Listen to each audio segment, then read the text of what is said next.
All right. Good morning, Blaine. Good morning, Kelly. Thanks for joining me today to chat a little bit. And also Happy New Year. We're here at the early start of 2023. What's We the are. weather like today in Grand Junction? We are. It is snowing and beautiful. Just a Wow. gorgeous crystallines just floating from the sky. Oh, that sounds lovely. I'm appreciating the sun in Kansas today, but we don't get snow, so enjoy that for me. You bet. Well, yeah, thanks for taking a few minutes of your time this morning. Obviously, you spent the last month answering a whole lot of questions with the Shadowcliff Board of Directors, so we're not here to repeat any grilling interview questions, but I thought it would just be really nice to spend a little bit of time chatting with you for the benefit of our wider Shadowcliff community to be able to meet you and hear directly from your words kind of what brought you here. So yeah, I've got a few Absolutely. questions for you if you're willing to dive in with me. Go for it. This is wonderful. Awesome. Okay. Well, first I want to hear a little bit about what brought you to us. You've had a really interesting life journey through different forms of what I would call areas of service leadership. For those who haven't seen your CV, some of the highlights include pastoring large church congregations. You've done different life coaching. You've worked with a bunch of different nonprofits, and now you and your wife Tracy live in Grand Junction, Colorado, and you manage a wild Mustang sanctuary. So I'm curious to know, out of all these interesting things, what was compelling to you about the opportunity to work with Shadowcliff?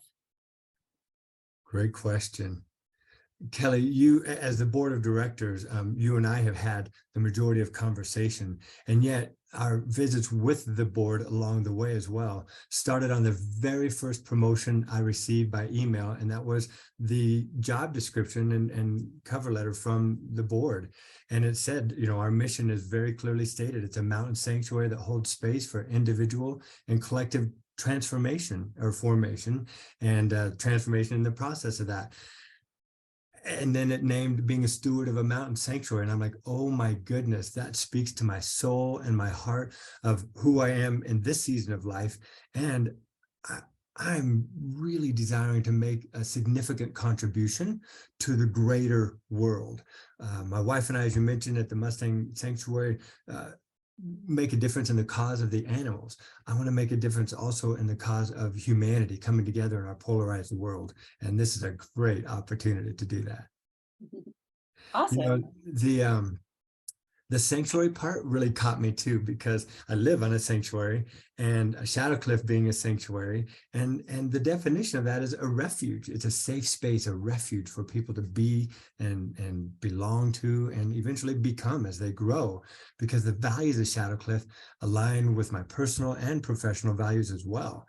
Things like the healing and the growth, the hospitality, and the community that our polarized world so desperately needs in those values. And so I am just absolutely thrilled to accept the board's invitation to come on board as executive director and partner with you guys and with the staff to do just that for our world in need.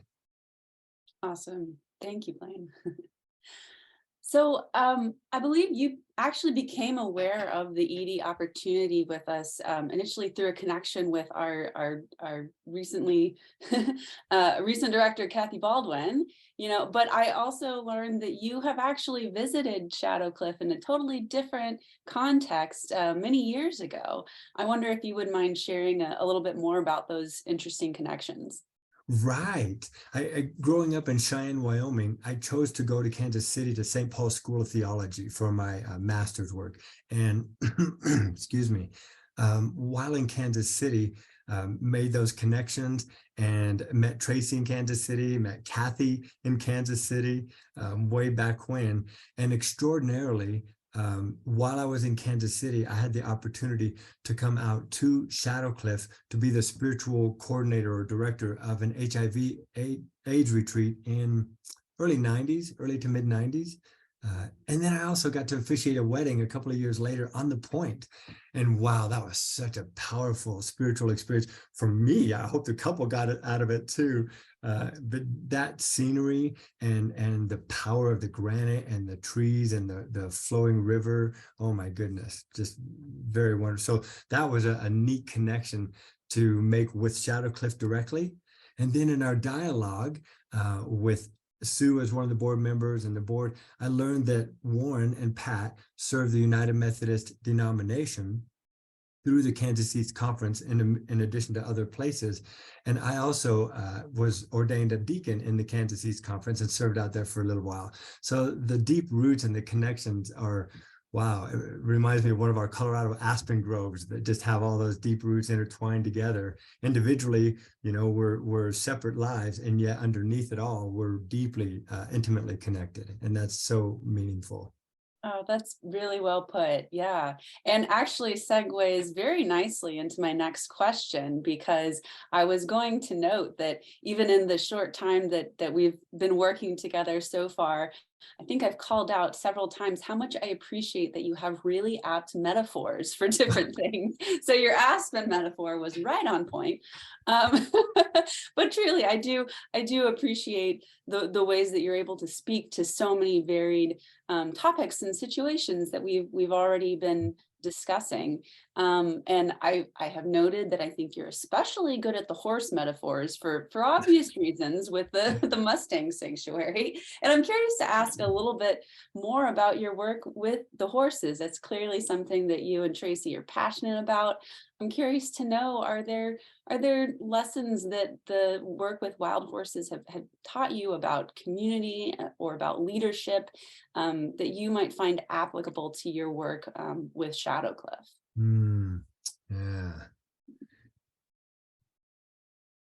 it's pretty extraordinary what we can learn from the other beings, you know, trees, rocks, land, water, and animals. And Mustangs in the 10 Western United States live in high desert areas, and they are prey animals and they're vegetarians. So these 900-pound vegetarians are living in a very harsh environment where they need to graze up to 17 hours a day and find watering holes that might be 10 miles away. So their resilience really connects with me. Even more importantly, though, and passionately, studying the prey animals in their natural environment without human intervention has taught me that they band together for safety and belonging within what's called family bands. There's a kind of a mom, a dad, if you will, or a lead mare and a lead stallion. They have other mares and they grow up their young ones. And these are prey animals. So they only know to run from danger or run, you know, put distance between themselves and danger, because their first instinct is not to fight or resist. It is to go towards safety. How they do that, though, is fascinating, because the lead mare senses danger and she takes off running. And the Mustangs, nobody looks around like, really, is this sure? Are we sure this is an emergency? They don't resist her leadership. She's earned their credibility and their trust. And when she takes off running, they follow. They might be in a group, but horses run at 30 miles an hour, just as birds swim and birds fly and fish swim. They don't knock each other down. They run in synchrony and they stay really close together because safety is going there together, not frenetically running and scattering and panicking.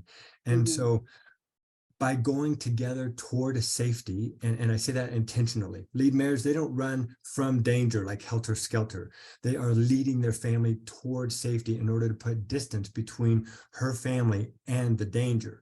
The stallion will stay behind the family and put himself between the danger, which is completely a sentient being ability, capacity, because he could outrun any of his family. He's the strongest, biggest horse, and yet he will not outrun the slowest, youngest, oldest horse in his family. He will protect them by staying between them in danger, only fighting if it's really necessary. The way that really connects for our Shadowcliff community is that it truly is safest when we go together, when we are aligned with vision and values. Our mission is meeting, our hooves are on the ground, and we're going towards safety, putting distance between us and the dangerous past, from the East Troublesome Fire to COVID and the economy. We now know that Shadowcliff no longer can sustain its annual budget by the occupancy in the summer. Mhm. So what does that mean? And none of us really know exactly, any more than the mayor knows that there's safety 4 miles away over 4 ravines and 2 rivers. She doesn't know. She just knows she's going, and the family's going with her. Mhm. And I liken that to our community going safely together, as well as our vision and leadership of putting distance between us and the past dangers, Mhm. whether it's deficit or participants or whatever that might be. Mhm. And we're going there together, and it feels faster than 30 miles an hour, but that's what's needed. That's right. Oh, that's, yeah, really well said. Resiliency and forward focus. That's Mhm. what I hear from you. And that, Absolutely. yep, that's really, that resonates with certainly what the board is working on. And we're really excited that you're here to work with us together on all this. That's great. So you officially came on board with us December 15th, so like 5 minutes ago. Right. It feels like. But you've been doing tons of learning and listening. You're working very closely with Kathy for the past several weeks with the onboarding process, and I know you have a lot of planned conversations ahead of you as well. In this very early stage, though, is there anything that you can point to that you are most excited about for the future with Shadowcliff? Oh, yeah. There's a lot that I'm excited about. Wow. And it's also, my stomach does flip-flops, some in excitement, some in nervousness, some in uncertainty, like, oh, I don't know, we've never been there before. But believing that there's safety as we go together, it's very exciting. For example, reading and learning about Warren and Pat's vision way back in the late 1950s, and Warren talking about the divine mystery that he and Pat were gifted with. Reading Pat's letter that she wrote, oh, so passionately, it truly touched my heart in deep and meaningful, soulful ways. 6 months before she passed away, she's naming that spirituality is at the essence of Shadowcliff, and the land and all that is part of that spirituality. And that really resonates with my spirit and being.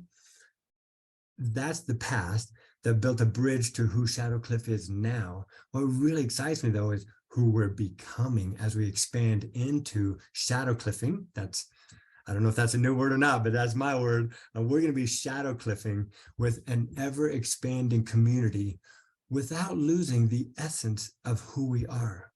If I may jump into one more metaphor, we know Please.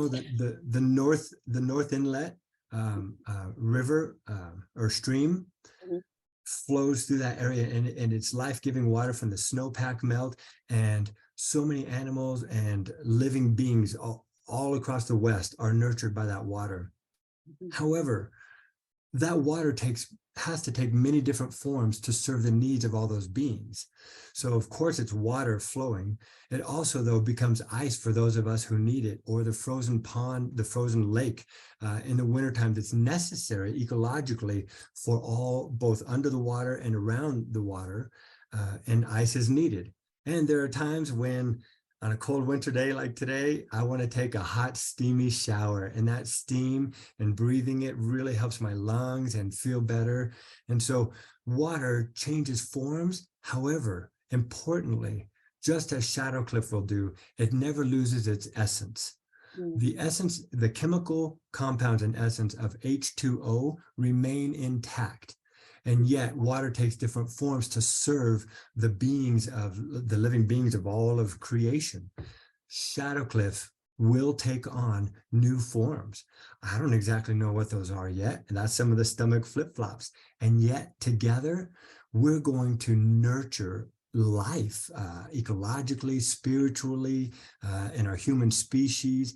And our call is to expand the forms into ways that deeply hydrate a very dark and polarized world right now. And we can be that connecting light and love and let it flow off the mountain of who Shadowcliff is and has been to who Shadowcliff will be internationally. And even then, they had hundreds of volunteers come from 42 different countries or something to start Shadowcliff. So really, we're kind of getting back to our essence there as well, or not leaving our essence. And it Mhm. will maintain with us even as the forms change along the way.